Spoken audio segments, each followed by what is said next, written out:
Доктор Гүлшар Шаевна, менде бир нече сунуш бар. Чындыгында сиз айткандай билим берүү тармагында жакшы иштер жасалып, көптөгөн мектептер курулуп атат.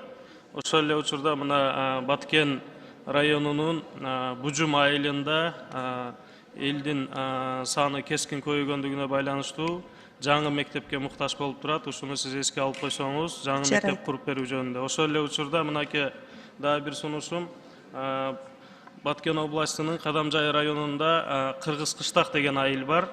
Ошол айылда Тургунов деген атындагы мектеп бар. 2022 жылы өзгөчө кырдаалдар министрлиги жараксыз деп ошол мектепти чечим чыгарып бериптир, Тургунов мектебини.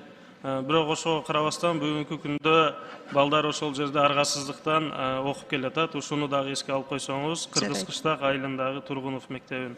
Мыйзам долбоорун колдойм, ишиңизге ийгилик. Чоң рахмат. Рахмат.